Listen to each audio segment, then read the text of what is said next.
Hi, my name is Wagisha, and I worked with Josh and Brendan for the last several years, actually, since the beginning of the Panorama project.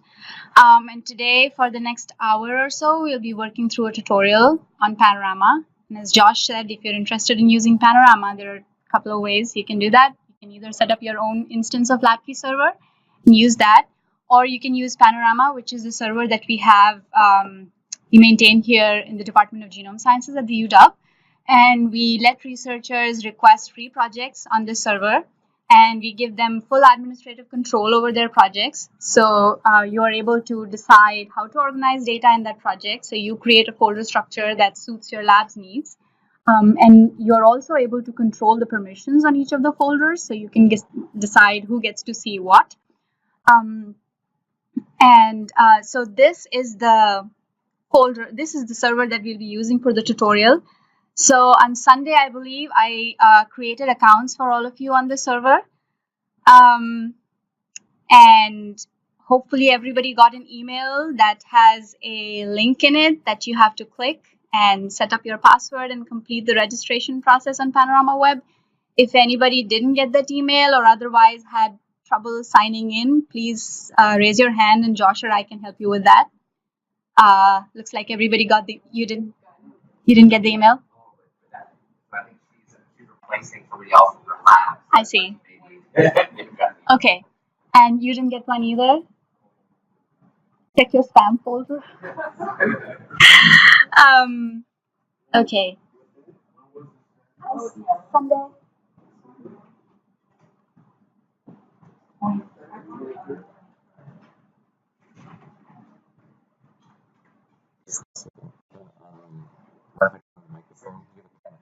Oh, sorry. Speak up.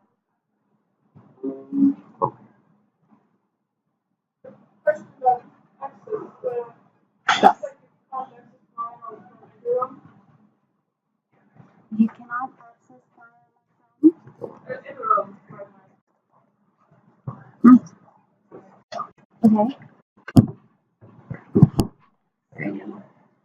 Okay. He's just got a quiet voice, so we trust microphone.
She really help, so.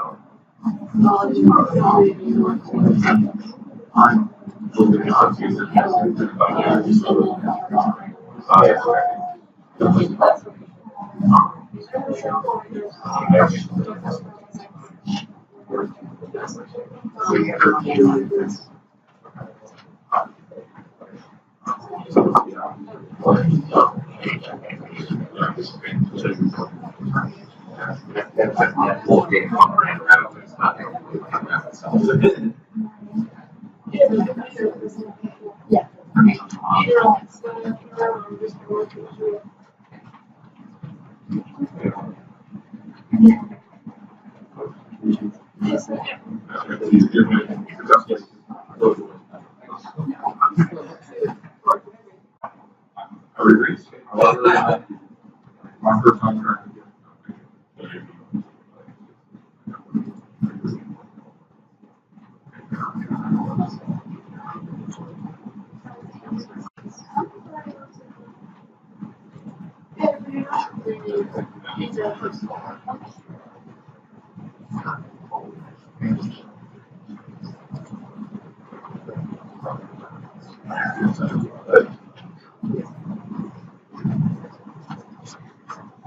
Okay, so hopefully most of you are able to go to Panorama Web.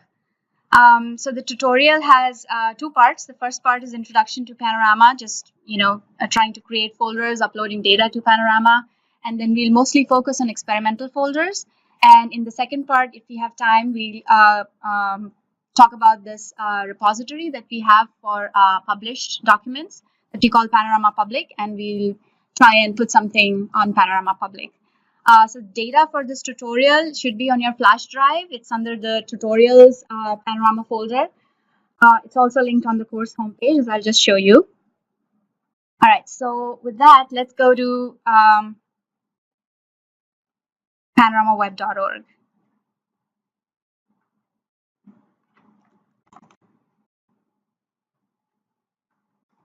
All right, so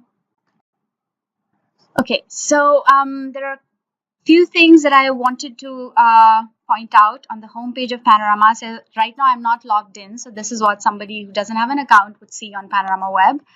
So if you haven't registered and set up a password, now's probably a good time, because I'll take a couple of minutes just going through what's available here.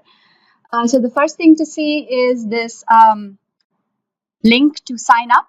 So if you want a project on Panorama Web, then go ahead and click this link, and you are required to fill out a simple form where you just give your name and email address and the institute or company that you work at, and the name of your lab. And then when you click the submit button, this will trigger an email to the Panorama admins, and Nat Grace, who you're all familiar with, is going to get back to you and get you set up pretty quickly. But the whole process can take about a couple of days, so have a little patience. And then the other thing is that if you are interested in having your own Panorama server and joining in to this Panorama Partners program, then you can click on this link and find out more information. But since we are lucky to have Josh here, if you think that this is something that you might be interested in, then please talk to him. And then down below, there's a link to Panorama Public. You can click on this and see what data sets are available on Panorama Public, but we'll come back to this later. So in this right column under in this pages box, there are several resources that you might find useful. So if you expand the documentation node, you will see links to wiki pages that document some of the common tasks on Panorama, like creating a folder, getting your documents into Panorama, and also adding users to a project. So if you have your own project on Panorama Web, you want to add other members from your lab to that project, you don't actually have to contact the administrators. You can do that yourself. And then under tutorials, we have 3 tutorials. The first one is a fairly comprehensive introduction to the experimental folders on Panorama. The second one covers chromatogram library folders. And then we have a tutorial on publishing to Panorama Public. And Tina Ludwig had helped a lot with that one. And we also have a few webinars. Some of them are fairly old, but I think that they're a good resource. They have some good demos, and we had some featured speakers talking about how they're using Panorama in their research. The last one is the most recent one, where we covered Panorama Public and the Panorama QC pipeline or workflow. And this one is actually part of the Skyline webinar series. So if you followed them before, you may have seen this. Okay, and then finally, yeah, Josh already pointed out this example data. So anybody visiting the site can explore the example data sets that we have here. And if you do use Panorama and you run into issues, or if you have any suggestions, please, we have a support board that's very similar to the Skyline support board. So we'd love to hear from you. So go ahead and use the support board. All right. So now go ahead and sign in.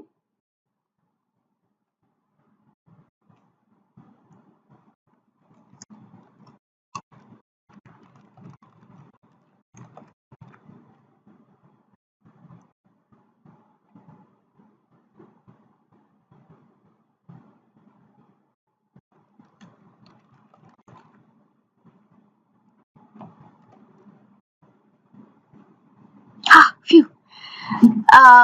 Okay. All right. So the first thing to do here is to navigate to the project that I set up for this course. So after you logged in this dark blue menu bar, you'll see your name. And then if you click on this downward pointing arrow, you can access your account and change your password if you want to. And just under that, you will see this projects tab. So go ahead and click on the projects tab. And these are all the projects on Panorama Web to which you have at least read access. The one I created for this tutorial is called the Targeted Proteomics course. Does everybody see that? Great. So go ahead and click on that. And on this page, the project homepage, I have a link to the data that we use for this tutorial. And there's also a PDF. So, if you miss something today or you want to refer back to it later on, then the PDF is available for you. And then below that, you should see two folders. You should see a group studies folder, and you should see one folder that will have your name on it. So this one has my name on it, but you should see one that has your name. Does everybody see their own folders? Great. So go ahead and click on that folder. So on this folder homepage, I have some of the links that I already showed you on the Panorama Web homepage, but they're here for easy reference. And some of these links, the ones that have these little icons next to them, actually go to the documentation on LabKey. LabKey also has a lot of documentation on Panorama, especially the QC folders. All right, so the first thing we'll do now is create a subfolder where we will upload a Skyline document. So we have to get familiar with the navigation UI, which can be tricky in the beginning. So the navigation elements are just under the Panorama logo, and there are two parts. There's the folder icon. If you hover over it, you see all the projects that you have access to, and the project that you're currently in is distinguished in this italicized bold font. So you can switch to another project by clicking on one of these projects. And next to the folder icon, you'll see the name of the project that you're currently in. And if you hover over the name of that project, you will see a tree view of all those folders under that project. And again, the folder that you're currently in is italicized and bold. So just below this tree, the folder tree, you will see a link to create a new subfolder. Does everybody see that link? Okay, great. And you only see this link if you're the administrator in that folder. If you're not, then you won't see that link. And another way to tell that you're the administrator in a folder is in this menu bar towards the right, you will see the admin menu. If you don't see that, then you're not the admin folder administrator, and hopefully everybody is seeing that. All right. Great. So there are a couple of ways to create a new folder. So we will go through the folder navigation UI. So again, hover over the project name and click on this new subfolder icon. And the data that we will be uploading is part of a system suitability study. So I'm going to call this folder systems suitability. And then under folder type, make sure that you have Panorama selected.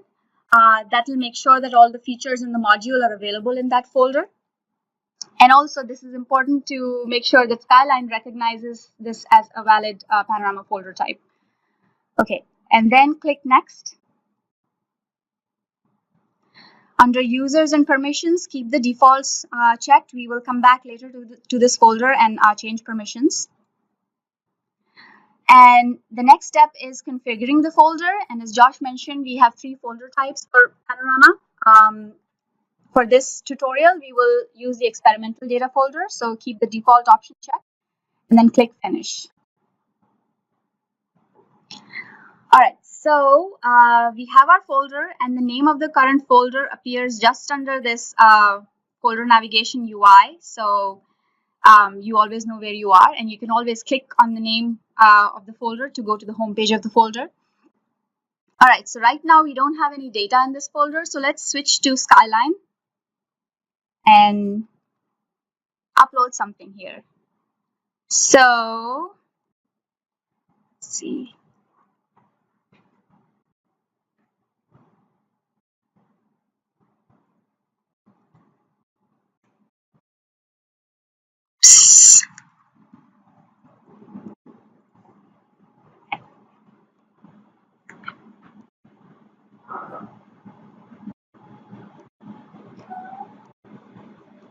So under tutorials, Panorama, and just double click on this document, study 9S site 52.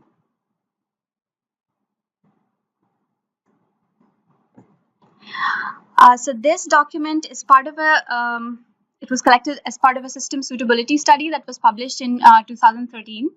And the PDF, the tutorial PDF has a reference to this paper. And this particular document that you're seeing, so I believe 11 labs participated in the study, and the document that you're seeing here is from one of the labs. If you want to look at the rest of the data, there's a link to that data in the tutorial PDF, so feel free to explore that. It's publicly available. And then the next thing we'll do is, as Josh pointed out, there are a couple of ways to get your document into Panorama. One is through the File menu and then Publish to Panorama, or there's this Publish to Panorama button in the toolbar, which has this Skyline logo and a green arrow. So click on that.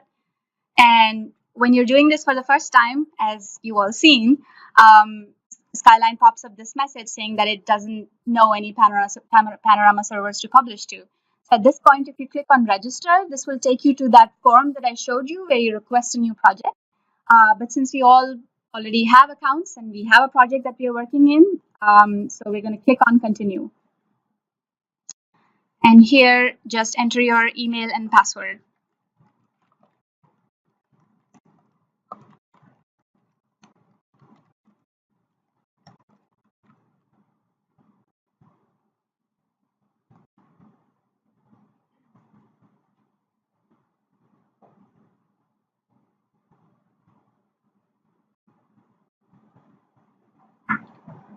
Okay, this is a little slower than it usually is.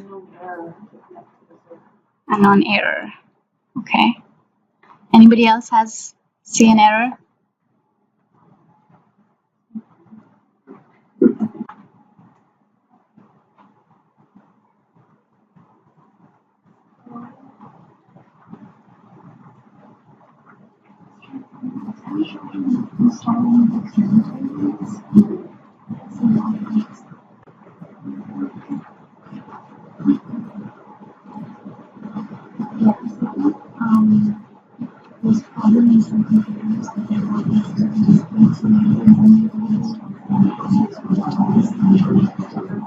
I have a really hard time actually even getting Skyline, so I have to delete one also. So it's probably something to do with that. Okay.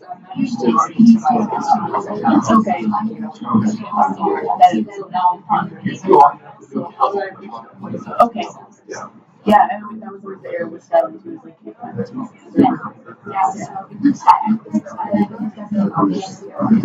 No, it doesn't. I have to do it. I'm gonna try this Skyline. Okay.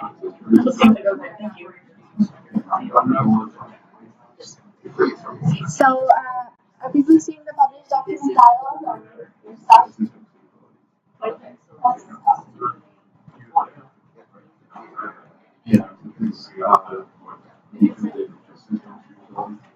Okay.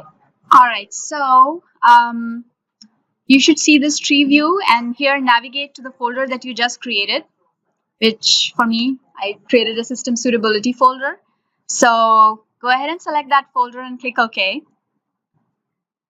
And this is a fairly small document, so it uploads quickly, but there are lots of us doing that at the same time, so this might take some time. What Skyline is doing here behind the scenes, oh, mine succeeded, awesome. So what Skyline did behind the scenes is created an archive of the various files that it needs, so the .sky, .skid file, and maybe even any bibliospec libraries. And it creates a zip archive and uploads that to Panorama, where it gets parsed and the data gets put in the relational database. So how many people are still waiting for the file to upload? Okay, so some of you are still waiting. You don't see it?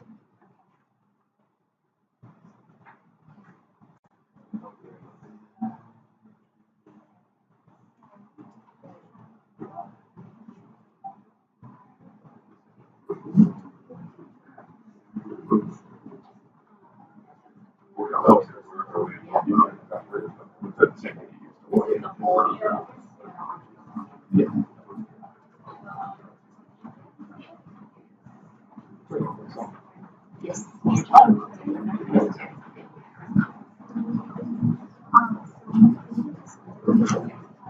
Yeah, I can't see. I had a lot of trouble getting that. With the server. Yeah, so I was on it.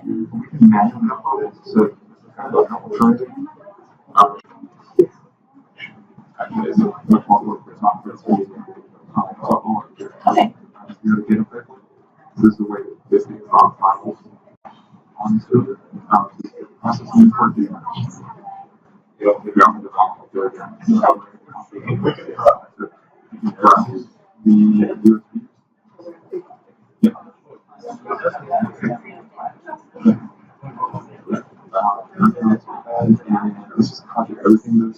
So if you're not seeing the tree view, or if you're not seeing any folders, then it's probably because when you created the folder, you didn't select Panorama as the folder type.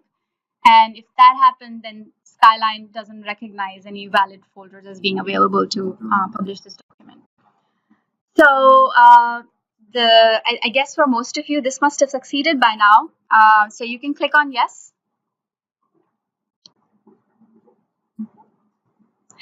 And this will take you to the page where you can look at the results in this folder.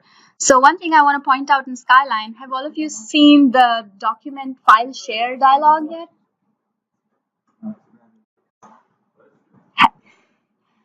So are you all familiar with this file share dialog? Have you seen this yet? No.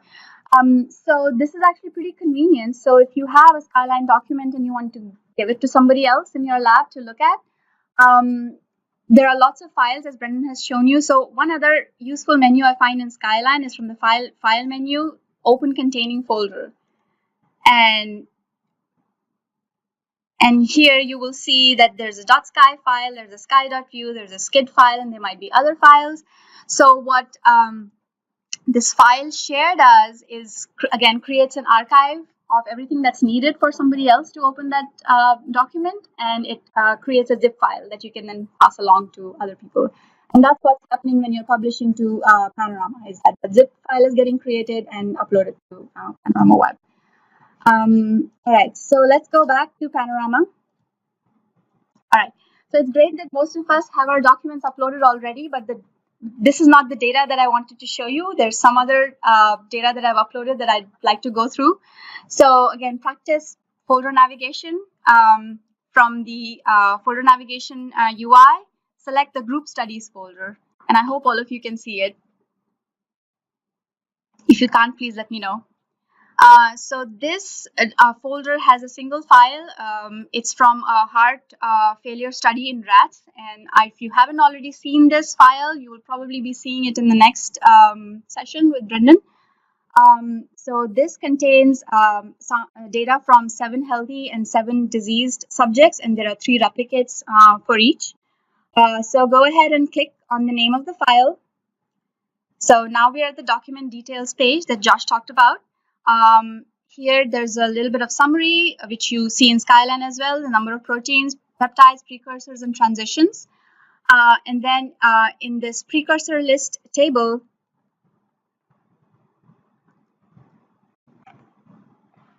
okay, you will see one row for each of the measured proteins. So there are 49 rows, and you're seeing the first 10. And under each protein row, there's a nested table which has all the peptides for that protein. All of these are clickable. So let's go ahead and click on the second protein in this table. So which is NP037030. So when you click on the protein, you go to the protein details page, and here you will see a sequence for this protein, and highlighted these kind of bluish boxes are the peptides that were measured for this protein. Below that, you will see some annotations for the protein, and you can click on these and learn more. And then below that in the peptides table are the peptides that were measured for this protein, and then you see the summary charts. There are two summary charts. There's a chart for the peak area. So the first one is showing the average peak areas for each of the peptides across all the replicates. And the second one is showing the retention time. And this plot actually has 4 values. So the lower edge of the box is the average retention time at the start of the peak. The upper edge is the average retention time at the end of the peak. The black line in the middle is the average retention time at peak apex, and the whiskers are the full width at half max. So let's see what the peptide details page looks like. So click on one of the peptides, maybe VGQ. And on this page, you're able to see the chromatograms from all the replicates. There are 42 replicates. And in this table, there's one row per replicate. The first column in this table has the total precursor ion chromatogram, and the ones that follow are the fragment ion chromatograms. This particular peptide had only one precursor, so you're only seeing one fragment ion chromatogram. But let's say if there was heavy and light pair, then you would see them side by side. So below the chromatograms, again, there are summary charts, and these are the peak area retention time comparison, or peak area replicate comparison charts, or retention time and replicate comparison charts. So there's one bar for each replicate. And one thing that you can do here, I don't know, so have you guys seen annotations in Skyline? No? Okay. So Skyline lets you create annotations where you can enter metadata at various levels of the document. So things like, you can annotate a replicate as being diseased or healthy, or you can annotate your proteins and peptides, and you can do all sorts of cool stuff. So the people who made this document actually have some annotation set up. So there's a condition annotation on the replicate level, and you can group these charts. So if you want to see what's my peak area in my diseased replicates versus the healthy replicates. So from the group by menu, select condition and click update. So now you have 2 bars. You're seeing the average peak areas in the diseased versus the healthy samples. Below the summary charts, there is so if there's a spectrum library associated with this document, and there is a matching spectrum for this peptide, you will see that below the summary charts. And this is an interactive viewer, so you're able to zoom in and zoom out, and show and hide whichever fragment ions you want to see. There are a couple of other things, so feel free to explore that. All right, so now let's go back to the document details page where we had the table with all the proteins. So you can, of course, click the browser's back button and go back to that page, but an easier way to get to it is just under the name of the folder, you will see the name of the Skyline document. So click on that. And now we are back at the document details page. So we are going to look at one more protein, but this time we will search for that protein. So all these column headers that you see, most of them are sortable and filterable. So if you click on them, You can sort or filter, and there are these. Are these newer? Are they always there? They're relatively new. Yeah. Okay. First time I've seen this. Okay. Awesome. So we are going to. Sorry. I said you learned something every day. Yes, I know. So we are going to apply a filter to the description column. So click on the column and select the filter item. So in this dialog, there are two tabs. In the Choose Values tab, you have a list of all the descriptions that are available in this document.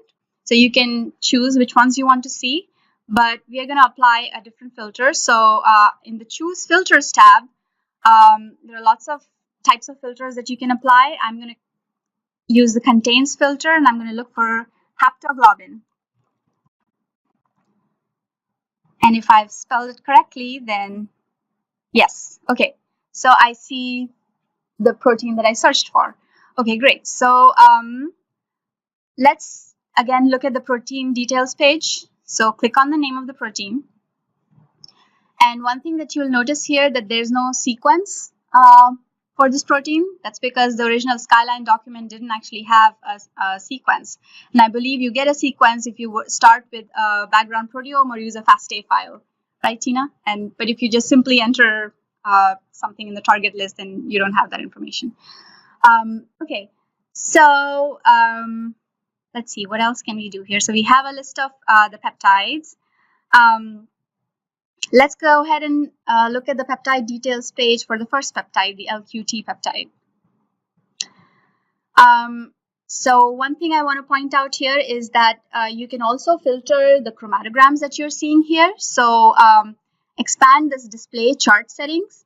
And here you can filter, so let's say you just want to look at the replicates for the H162 subject. So click on the ones that you want to see, and this is a multi-select combo box. So when you click on something, it gets selected. When you click on it again, it gets deselected. And the selected filters are displayed over here. All right, and then go ahead and update. So now I'm only seeing the 3 chromatograms from the 3 replicates that I had selected. Let's apply one more filter. So again, expand the display chart settings. First, remove all the replicate filters. And then I just want to see the chromatograms from the healthy subjects. So look for the annotation name of condition and annotation value healthy. So select condition healthy and then click update. All right, so these are all the chromatograms from the healthy samples, and they look pretty good. I could see what the chromatograms from the disease subjects look like. So clear, and then select disease, and these don't look all that great. All right, so down in the summary chart, again, it's very easy to see here that so all the replicates names that start with the D are from the diseased samples, and the rest of them are from the healthy samples. So you can see that there's a difference in the peak areas.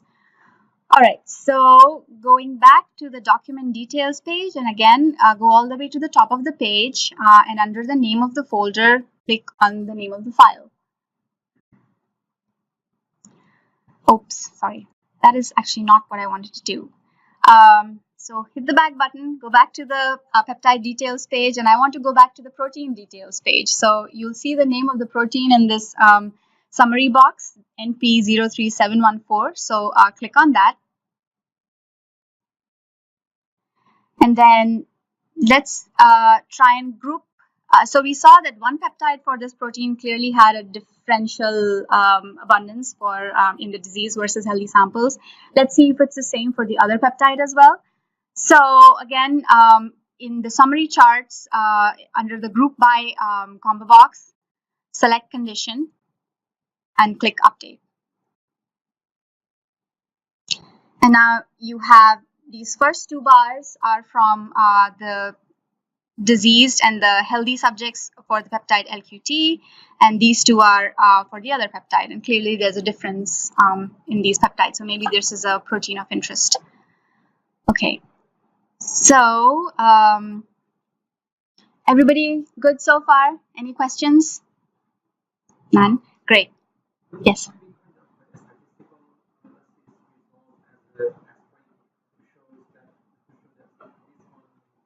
Statistically different from the other one.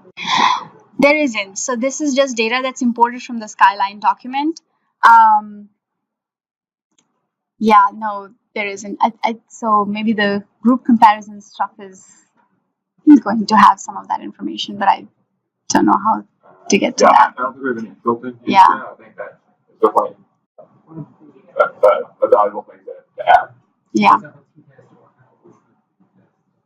Mm-hmm. Yeah. Yeah. So I wonder if you can export a report in Skyline with that information. Anyway, something to talk to Brendan about.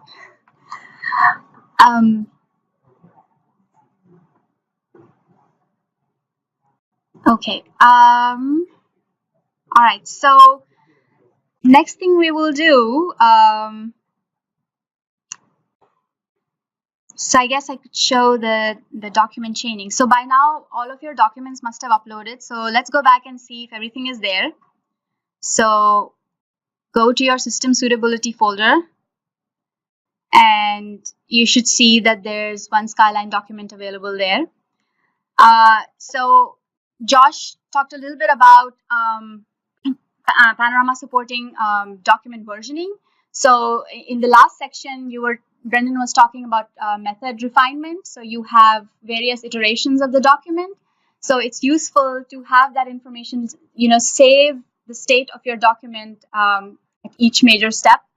So let's say we go back to Skyline. So let's say I uploaded this document and I had, at this point, 10 precursors that I was measuring. And then in the next iteration, I removed 2 of them and added a couple of new ones.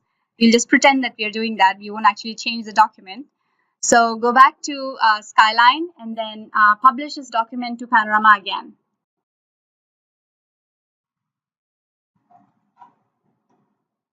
Okay.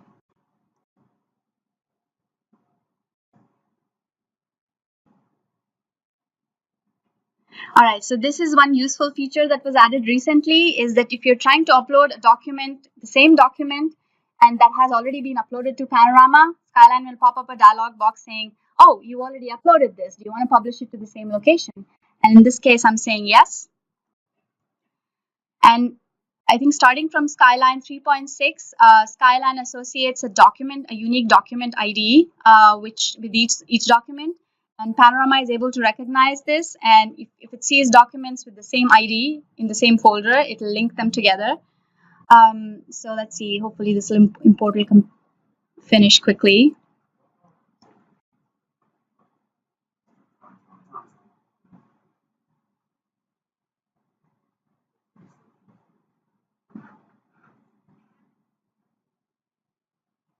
Everyone else should have.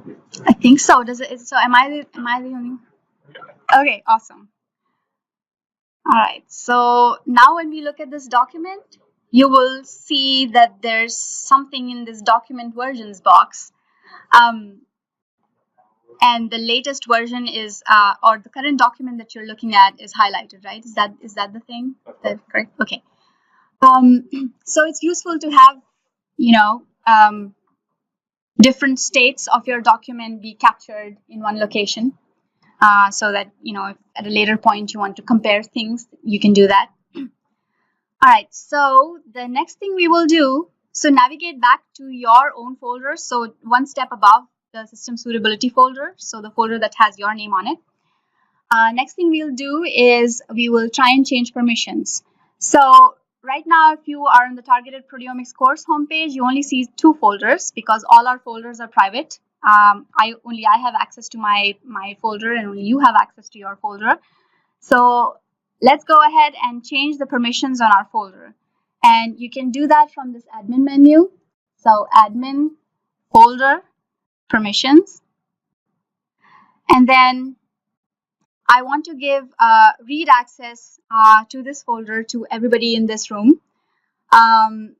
So for that, under the reader role, and you can give access to individual users, so you can search them by if you start typing the email address of a person, that email address will pop up, and you can add access to individual users.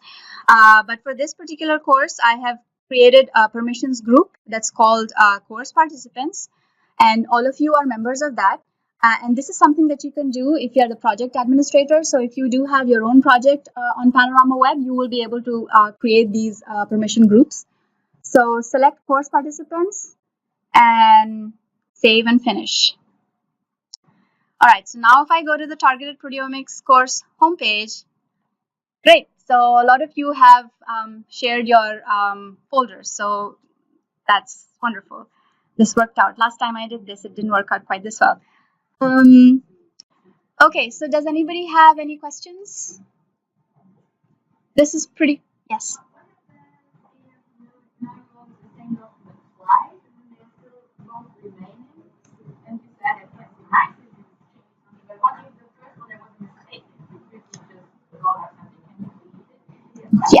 Yes, it's very easy to delete documents. So in this targeted MS runs box, just check the one that was a mistake, and there's this delete button, so you can easily get rid of it. Okay, so I think that's about all I have for targeted experimental folders, uploading data, changing permissions. So if there are no questions, I can move on to Panorama Public. Is that okay? Yes.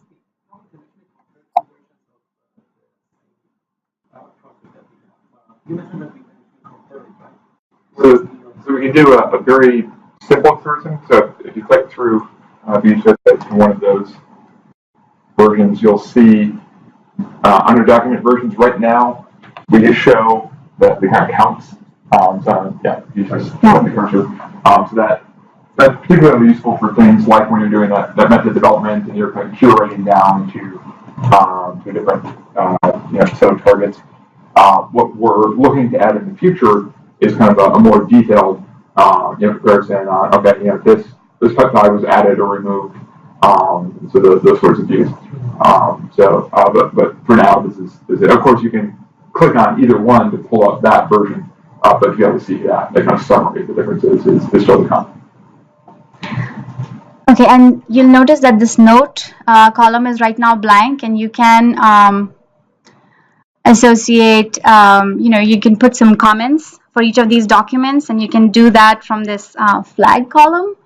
So if you click on one of these, it opens a little dialog where you can enter your comment.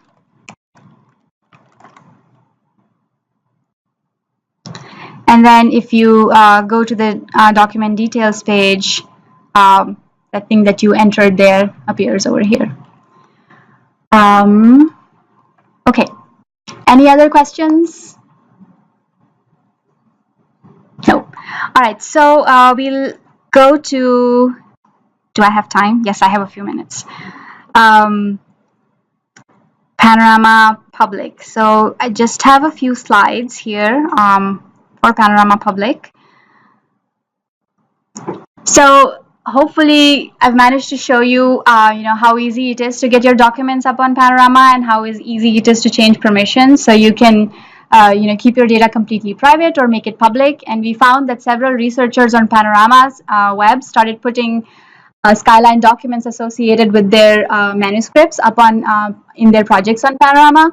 And they would initially provide access to reviewers, and when their paper got published, they would remove login restrictions so that and put a link to that folder in the paper, so anybody reading the paper could just click on that link and look at their data.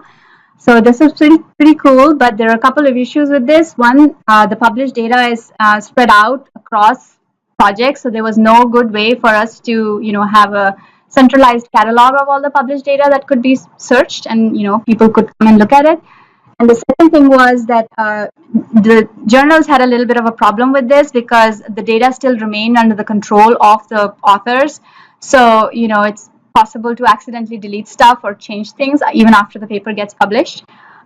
So to address these limitations, we created a repository for this kind of data on Panorama called Panorama Public. So if you already have your data on in a project on Panorama Web, it is very easy to push it to Panorama Public. And even though it has a name public in it, your data doesn't have to be public when it goes to Panorama Public. You can keep it private with access to reviewers. And once your paper gets accepted, you just let us know and we make it public. And this is read only to the original authors, so you can't go and accidentally change anything. And this becomes the permanent location of the data, and you can put the link for this data in your paper, and we will ensure that it continues to work. So this is what the publication protocol looks like. So you start with Skyline. Obviously, you get a project on Panorama Web, and then you publish your document to a folder there.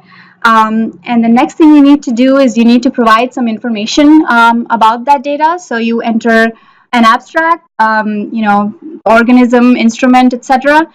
And then finally, when you're ready, you click on a publish button, and that brings up a dialog where basically all you're doing is creating a URL for that data. So the initial part of the URL, I don't know if you can see this all the way at the back, all the way up to lab key. So this remains constant, and what's highlighted in yellow is what you choose. So you choose a string that's maybe relevant to your data, and something that's short and easy to remember. And once you've submitted this form, this triggers an email to the Panorama Web administrators. So either Nat or I will get back to you, set up a reviewer account if you need one, and then we will make a copy of your data to Panorama Public. And this copy is read-only. And the permanent link that you generated in the previous step, before we make a copy, that link points to your folder on Panorama. And then after we make a copy, it points to the new location, the copy on Panorama Public. All right, so we will now go and publish something to Panorama Public. So let's publish the system suitability folder to Panorama Public. So let's get this folder ready for publication.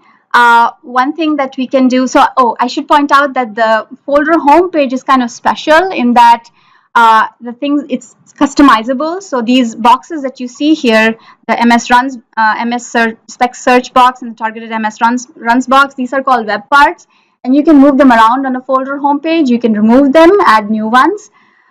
So what we will do now is add a wiki page to this folder. So to do that, from the select web part drop-down menu, scroll all the way to the bottom and select wiki and click add. All right, so there are no wikis in this folder right now, so I'm going to click on this link that lets me create a new wiki page. And the tutorial, the PDF tutorial that I have linked on the course homepage actually has a more detailed wiki where you put images and do some formatting, but we'll keep it simple here. So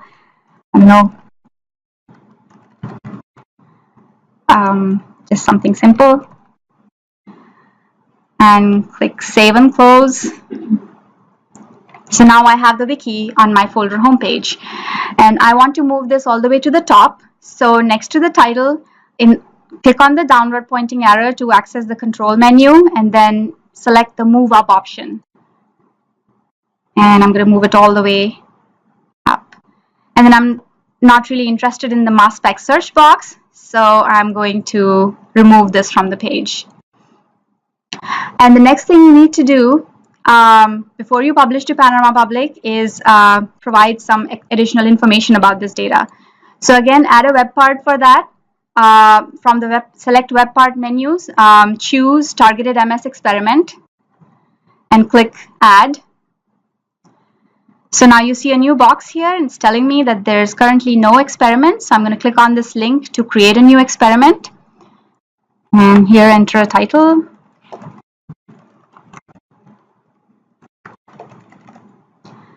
Organism if you want to.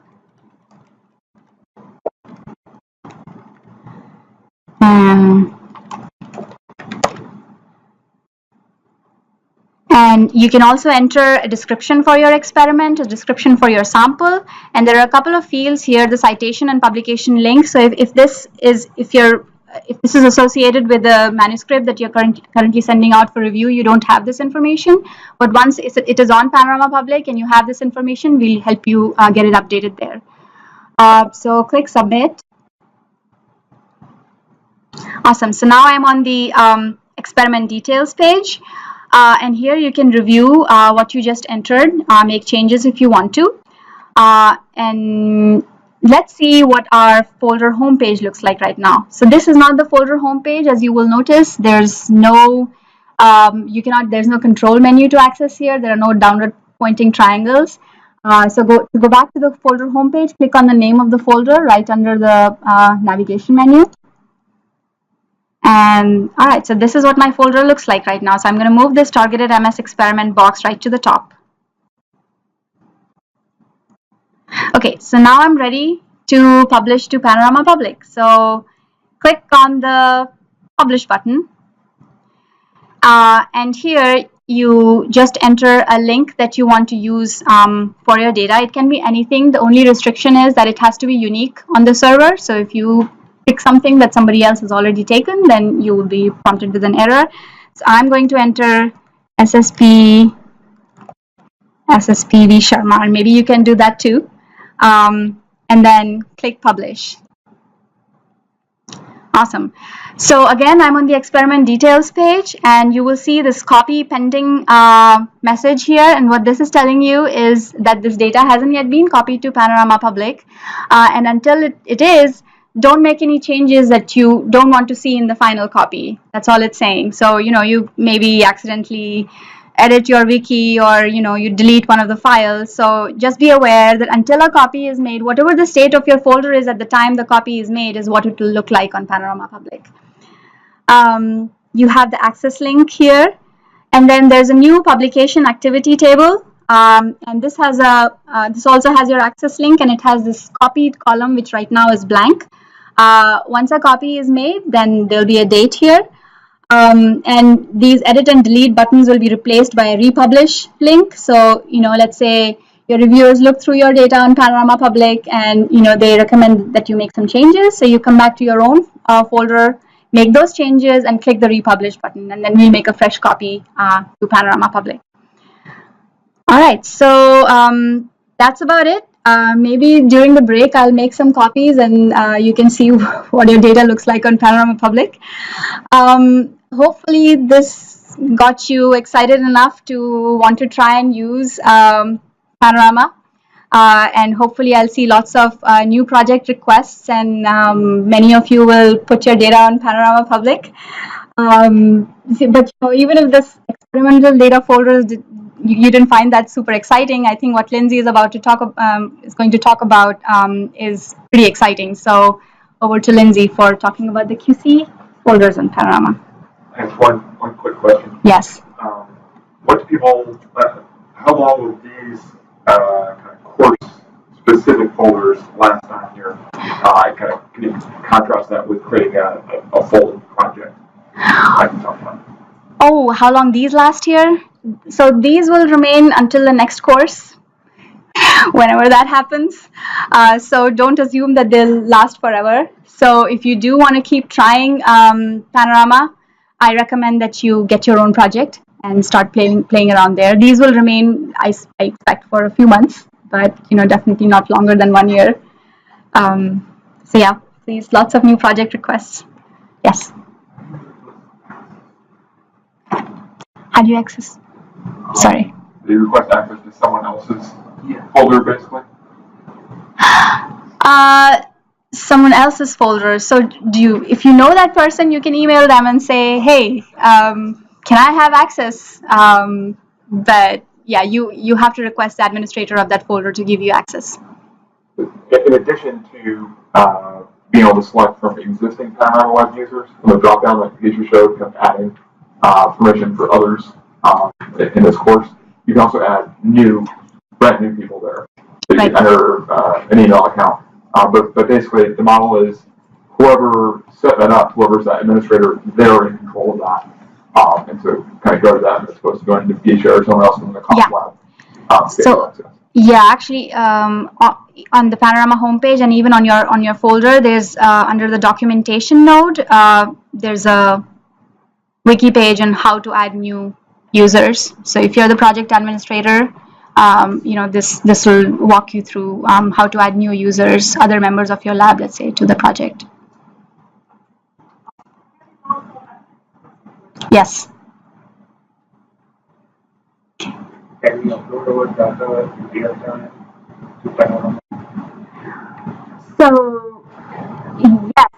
So as soon as it's acquired after the mass spec. So maybe Lindsay will explain that a little bit. We have a little utility called RFQC loader, and so if you run that on your instrument computer and point to a folder and say anytime there's new data in this folder, what does it do is it'll, and then you also have to point to a Skyline document. What it'll do is it'll take a file, have Skyline import it, and then push the Skyline document to Panorama. If folks are interested in setting up a kind of more complex pipeline, there's also something called Skyline Runner, which is what other QC is using behind the scenes. So Skyline Runner is basically the command line version of Skyline. And so that can do a variety of Skyline analyses as well as copy the Panorama as the final step. And so we've worked with some groups to try to set up their own custom sequence like that. Does it have to be on the instrument machine or No. No. pushing the files to the server? So Yeah. Basically any place that has access to those files. So yeah, if there's an automatic copy in some other location, if you have access to that, you're fine. Yeah, we have several users that are actually running AutoQC like that, where they collect everything on one server and they're running AutoQC loader on that.